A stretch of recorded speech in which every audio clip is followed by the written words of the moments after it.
ഒരുപാട് പേര് എന്നെ വിളിച്ച് ഇന്നലെ എൻ്റെ വീഡിയോ കണ്ടിട്ട് ഞാനിപ്പോഴും ദുബായിൽ തന്നെയാണ്. ഒരുപാട് നല്ല ആൾക്കാരെന്നെ വിളിച്ച് ഞാൻ ഓക്കെ ആണോ എന്ന് ചോദിച്ചാൽ ഞാൻ ഓക്കെയാണ്.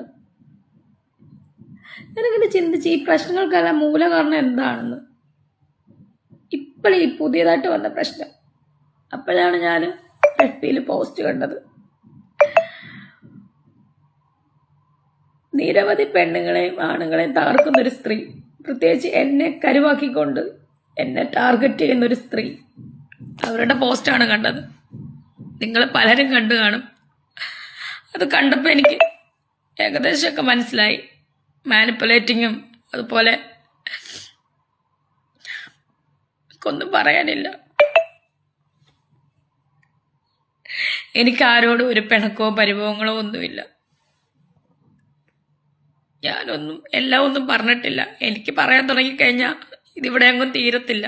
അറിയുന്നവർക്കറിയാം. ഞാൻ ഒരുപാട് അനുഭവിച്ചിട്ട് തന്നെയാണ് ഇവിടെ നിൽക്കുന്നതും. ചേട്ടനുള്ളപ്പോഴും ചേട്ടൻ മരിച്ചപ്പോഴും എല്ലാം. പക്ഷെ ഇതൊന്നും ഞാനും ആരോടും പറഞ്ഞിട്ടില്ല. എല്ലാവർക്കും എൻ്റെ കുറ്റം കാണാനും ആണ് നേരം.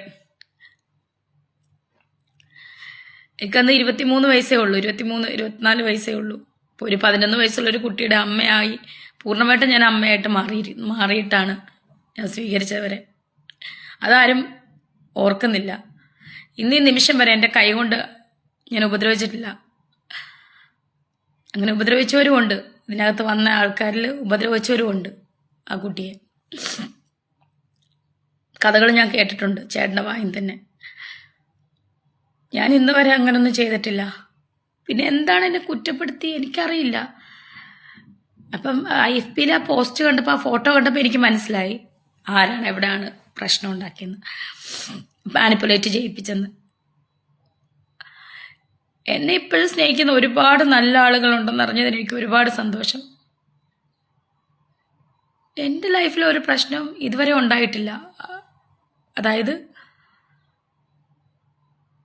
ഈ പ്രശ്നം നിങ്ങൾ പ്രശ്നത്തിനാണോ എന്നറിയാവുന്നവരുമായിട്ട് ഞാൻ ഒരു പ്രശ്നം ഉണ്ടാക്കിയിട്ടില്ല. മിനിഞ്ഞാന്ന് വരെയും ഞാൻ പതിവ് പോലെ എന്നെ കോണ്ടാക്ട് ചെയ്യുകയും ആവശ്യമുള്ളത് ഞാൻ കൊടുക്കുകയൊക്കെ ചെയ്തിട്ട് ഒരു വ്യക്തിയാണ്, ഒരു അമ്മയാണ് ഞാൻ മിനിഞ്ഞാന്ന് വരെയും. പിന്നെ എന്താണ് ഇവിടെ സംഭവിച്ചതെന്ന് എനിക്കറിയില്ല. എനിക്കൊന്നും അറിയില്ല. Totally I M confused. ഇപ്പം മനസ്സിലായി. ആ ഫോട്ടോ കണ്ടപ്പോൾ എനിക്ക് മനസ്സിലായി മാനിപ്പുലേറ്റിംഗ് ആണെന്ന്. അവരെ സ്വാധീനിച്ചത് എങ്ങനെയാണെന്ന് എനിക്ക് മനസ്സിലായി.